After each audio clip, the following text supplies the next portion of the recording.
Rodrigues, oi senador, seja muito bem-vindo. Muito prazer em receber o senhor aqui no All News. Bom dia, obrigada por separar aí um tempinho da sua agenda para falar conosco. Senador, a gente tem relatos de que não foi uma reunião tranquila, que teve queixas do presidente da Câmara, Arthur Lira, de que está tendo uma dobradinha entre o Planalto e o STF na questão das emendas.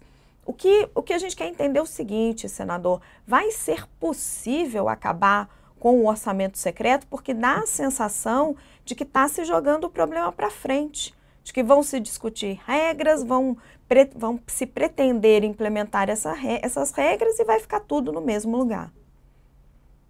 Raquel, Josias, Thales, uma enorme satisfação. Bom dia a todos. Uma enorme satisfação de estar mais uma vez aqui com vocês. Um bom dia a todos assinantes, todos que estão assistindo ao All News. Eu acho que ontem foi um encontro importante, Raquel, de uma circunstância que nos foi herdada.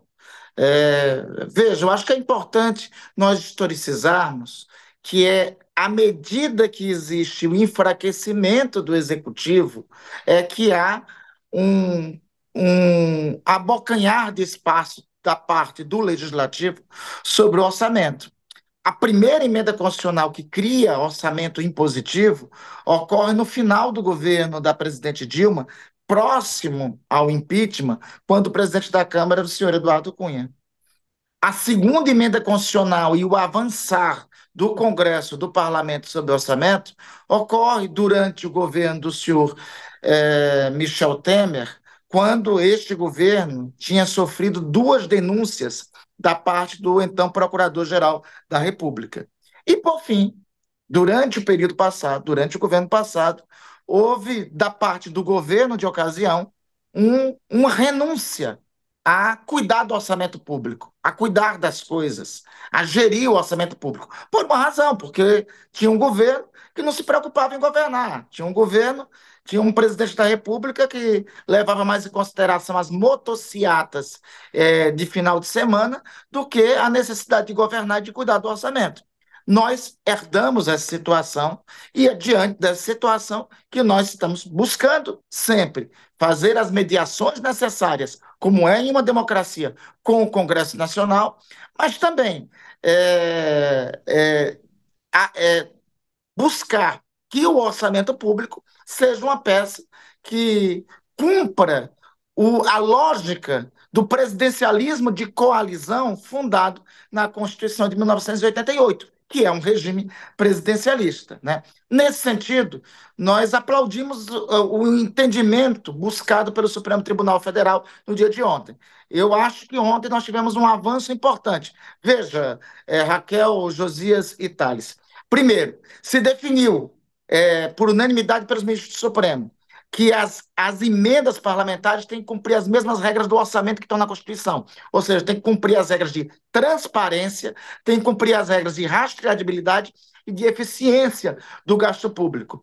Segundo, diante disso, ontem se entendeu que as chamadas emendas PIXs não pode continuar existindo como existe. Tem que ter fiscalização do Tribunal de Contas da União. Convenhamos, para o status que existia antes, isso é um importante avanço. Segundo, se compreendeu que as chamadas emendas de bancada, que as bancadas dos estados aprovam, não podem ser divididas, partilhadas, rachadas. Elas têm que ser uma só e tem que ter execuibilidade com o programa de governo. Ou seja, tem, no mínimo, ter uma coerência com o principal programa do governo do presidente Lula, que é o PAC.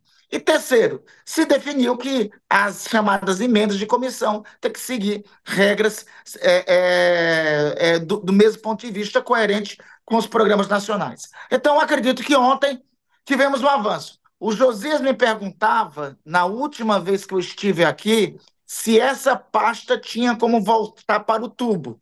Eu acho que ontem nós, pelo menos, nos acomodamos. Se volta para o tubo, eu não sei se conseguiremos, Josias, para ser exato, mas eu acho que a pasta começou a ser reunida de novo. Antes ela estava muito esparramada sobre o balcão. Então, eu acho que a pasta, pelo menos, volta a ser reunida. E assim, eu já ia esquecendo, por fim, uma decisão muito importante. o crescimento das emendas parlamentares subvertia o arcabouço fiscal, porque o arcabouço fiscal estabelece até um limite de banda para onde vai a despesa, de 2,1% da receita corrente líquida.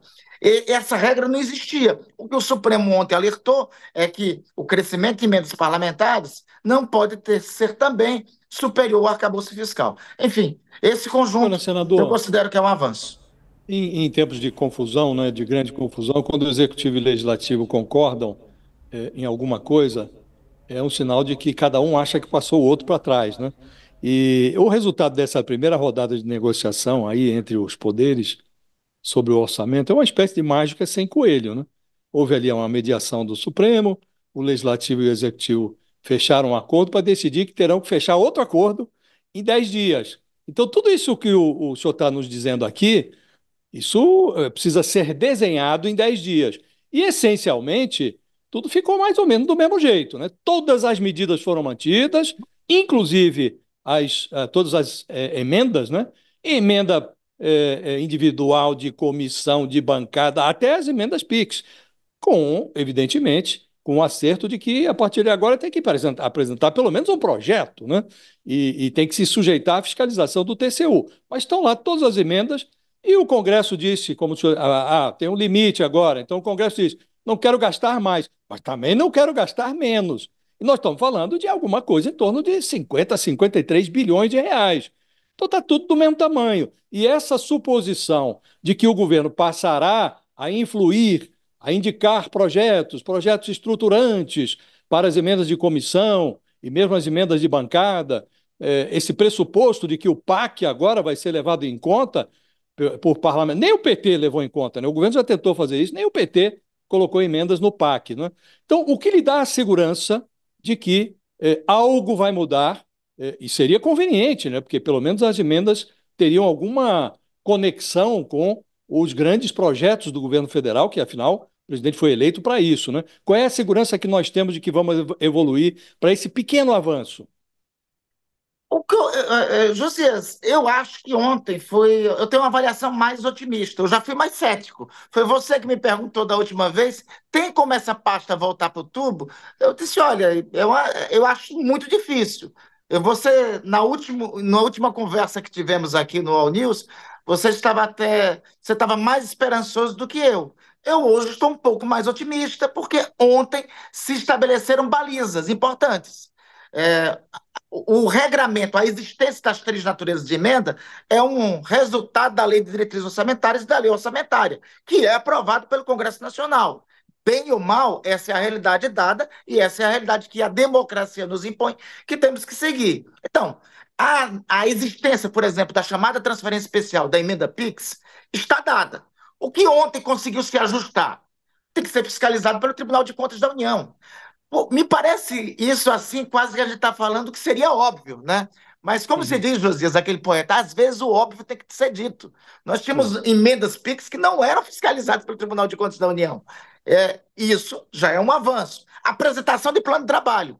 Me parece óbvio, mas o óbvio aí teve que ser dito. Então, nesse aspecto, aí já se ajustou.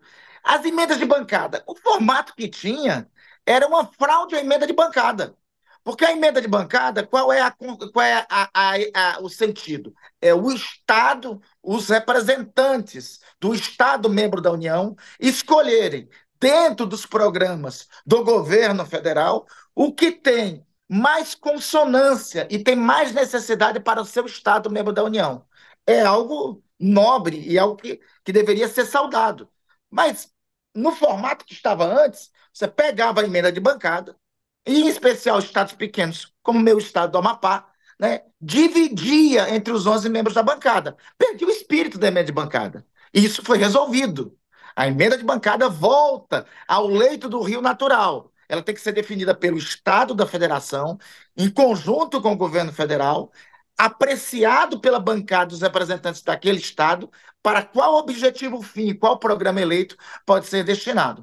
O fim nas emendas de comissão, eu diria que o imbróglio, e aí a gente vai ter que exercitar muito a capacidade do diálogo com o Congresso Nacional, porque o Supremo disse: olha, Congresso Nacional, Legislativo e Executivo se entendam sobre isso. As emendas de comissão, ela tem que ter uma lógica que realmente no formato que estava não existia. Esse retrato que estamos pintando foi inclusive admitido por todos, inclusive pelos dois presidentes das casas do Congresso Nacional.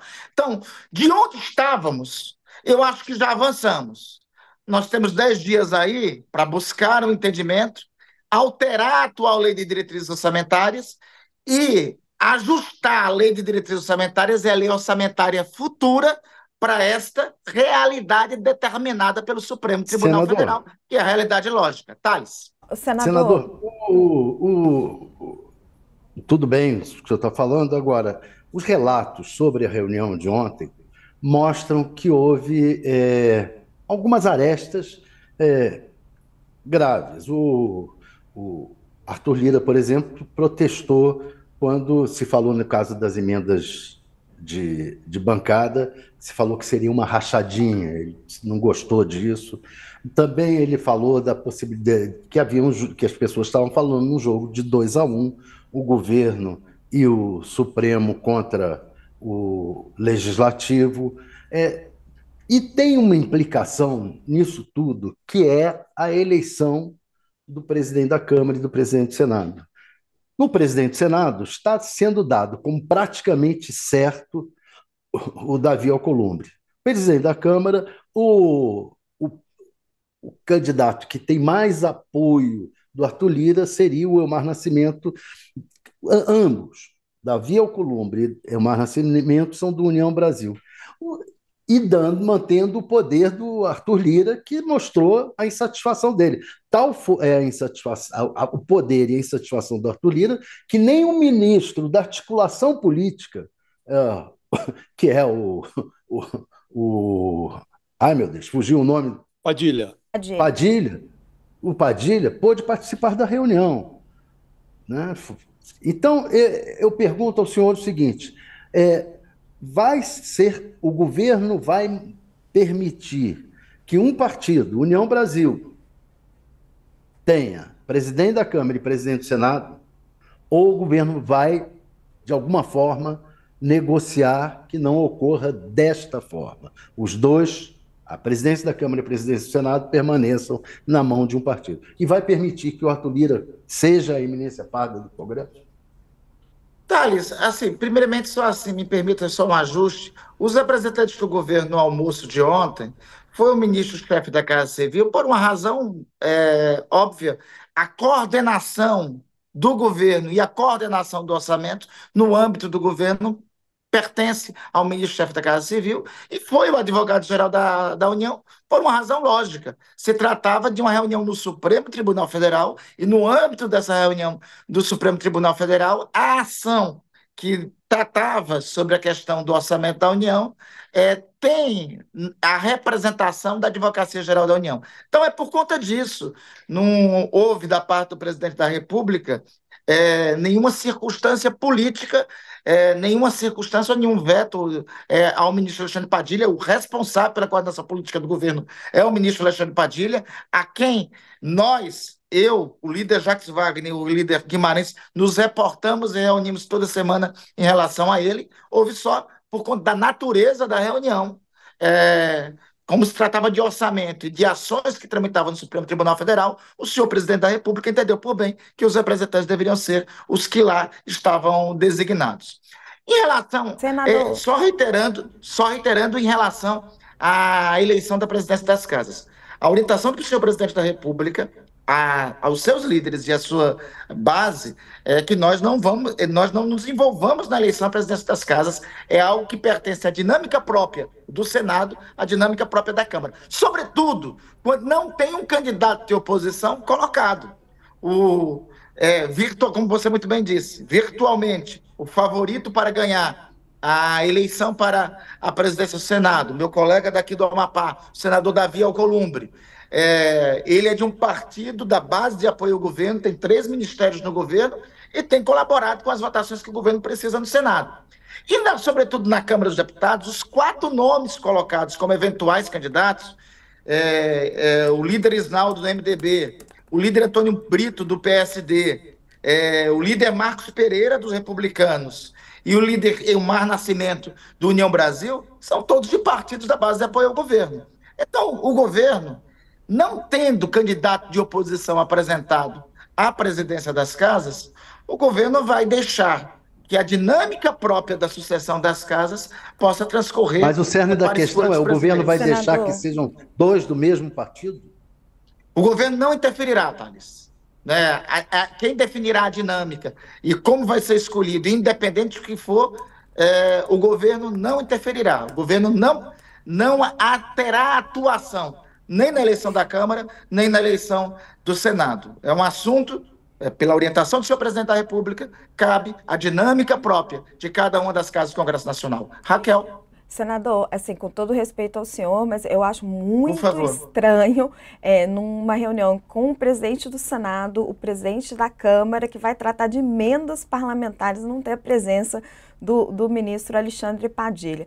Mas eu queria perguntar para o senhor de contrapartidas. Se você me permitir, só para eu tentar mais uma vez justificar, não pretendo convencer vocês do contrário, mas só para me dar a oportunidade de tentar convencer a quem está nos assistindo. Veja, caberia ao presidente da República a indicação de 2 representantes, né? Era uma reunião com o Supremo Tribunal Federal. Quem cuida das ações junto ao Supremo Tribunal Federal é a Advocacia Geral da União. Era uma reunião que tratava de orçamento. Quem coordena o orçamento no âmbito do governo é a Casa Civil. É por essa circunstância. O ministro Padilha participa, Raquel, eu posso testemunhar para você, de diálogos diários com os líderes da Câmara, com os líderes do Senado, e toda semana reúne com o presidente da República para tratar dos temas relativos à articulação política.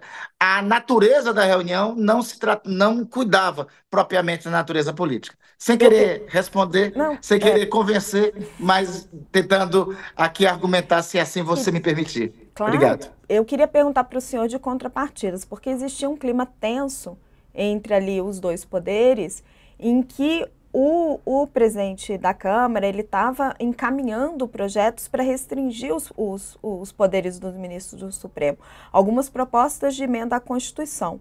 Houve algum compromisso do presidente Arthur Lira de não dar andamento a essas PECs? Eu não estava na reunião, mas pelo que eu sei, esse assunto não foi tratado, pelos informes que recebi, isso não foi assunto que foi tratado.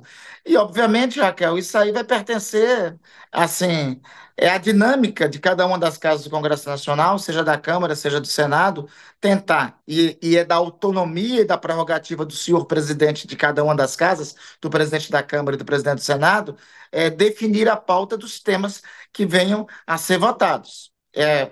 Por exemplo, o tema relativo a decisões monocráticas, particularmente, quando foi votado no Senado, eu divergi, votei contrário, e eu acho a outra, aí é um juízo de valor meu, e eu acho também a outra PEC que busca se apreciar na Câmara dos Deputados, que faz uma espécie de instância recursal das decisões do Supremo Tribunal Federal, eu acho ela imprópria e ela em si inconstitucional, porque a separação dos poderes é uma cláusula pétrea do artigo 2º da Constituição. Essa é a minha opinião pessoal, mas é lógico que a definição da agenda de votações é da autonomia do senhor presidente da Câmara dos Deputados, assim como é da autonomia do Supremo Tribunal Federal tratar das questões que dizem respeito à constitucionalidade ou não das ações. Então, essas PECs, quando chegarem no Senado, uma já saiu do Senado, mas a outra, se vier a chegar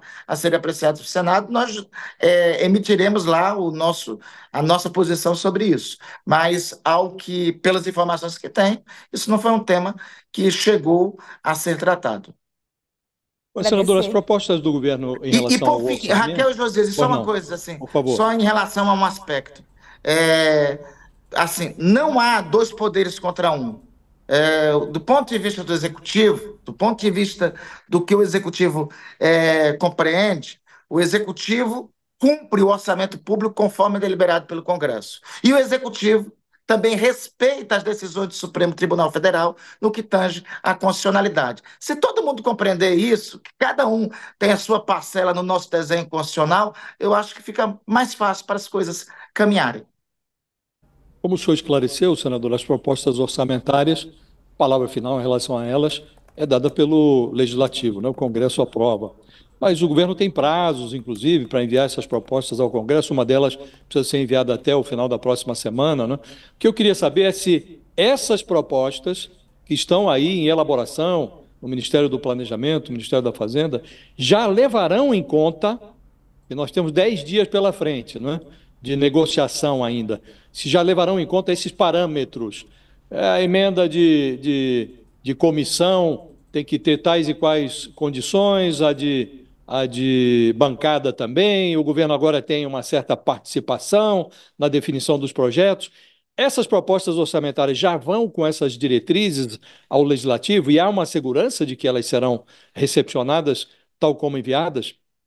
No meu sentir, Josias, essas diretrizes emanadas pelo Supremo já têm que ser cumpridas agora, à luz da Lei de Diretriz Orçamentária vigente no ano 2024, à luz da Lei Orçamentária vigente no ano 2024. Eu acho que, ou seja, é antes mesmo das leis que vão reger que vão reger o orçamento de 2025, porque decisão do Supremo Tribunal Federal tem que ser cumprida de imediato, tão logo é emanada. Então, teve uma decisão primeiro cautelar tomada pelo ministro Flávio Dino, depois ratificada pelos 11 ministros do Supremo Tribunal Federal, e teve um entendimento entre os poderes em uma reunião pública que teve conhecimento de todos os brasileiros e brasileiras. Diante disso, então, esses ajustes já têm que constar agora, dentro em pouco, será necessário ao Executivo encaminhar uma proposta, um projeto de lei de alteração da Lei de Diretriz Orçamentária, ou seja, um PLN, que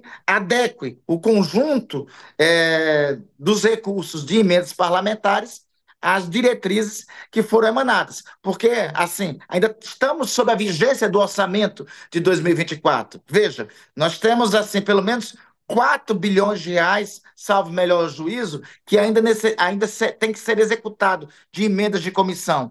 Tem outros 5 bilhões, salvo melhor juízo, tem que ser executado ainda de emendas individuais. Por óbvio, os recursos que ainda vão ser liberados e têm que ser executados, têm que ser à luz das diretrizes que foram emanadas. Ou seja, não só para o ano que vem, mas para já, na alteração da atual Lei de Diretriz Orçamentária e da Lei Orçamentária. Nós queremos agradecer muito ao senador Randolfo Rodrigues pela Raquel, você me permite fazer só uma pergunta, mais só uma? Eu permito, mas o senador o senador está com horário, Josias, curtinho. Não, mas, por favor, rapidinho. Eu aceito a pergunta do Josias, por favor. Não, é uma pergunta rápida, senador. Há no Supremo alguma coisa como 2 dezenas de inquéritos sobre que investiga-se ali verbas que saíram pelo ladrão por meio de emendas parlamentares. O próprio ministro Fábio Dino pediu à Controladoria Geral da União que faça em 90 dias uma apuração do que foi feito, como foi gasto esse dinheiro das emendas PIX. Não lhe parece que em algum momento é preciso que, além da mesa do almoço, se monte um bom número de patíbulos ali para que esses desvios sejam efetivamente punidos? Não lhe parece que a impunidade estimula o desvio nessa matéria?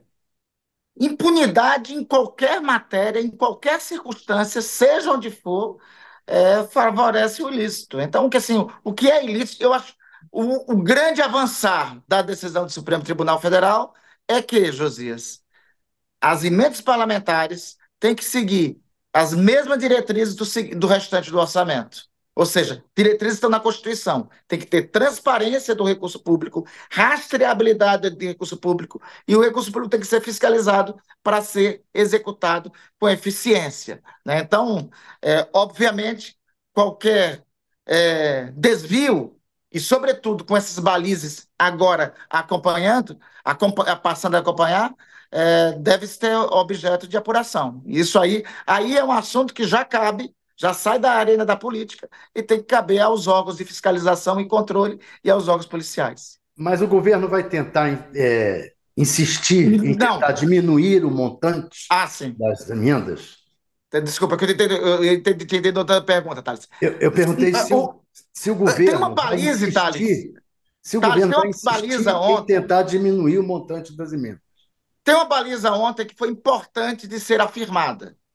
As emendas parlamentares, a parte do Congresso no orçamento, não pode ser descompassada do arcabouço fiscal. Não pode, no arcabouço fiscal, ter uma trava para o crescimento das despesas e para o crescimento das emendas ter acima dessa trava. Eu acho que esse entendimento foi estabelecido ontem no entendimento do Supremo Tribunal Federal e eu acho que é um regramento que vai ser cumprido.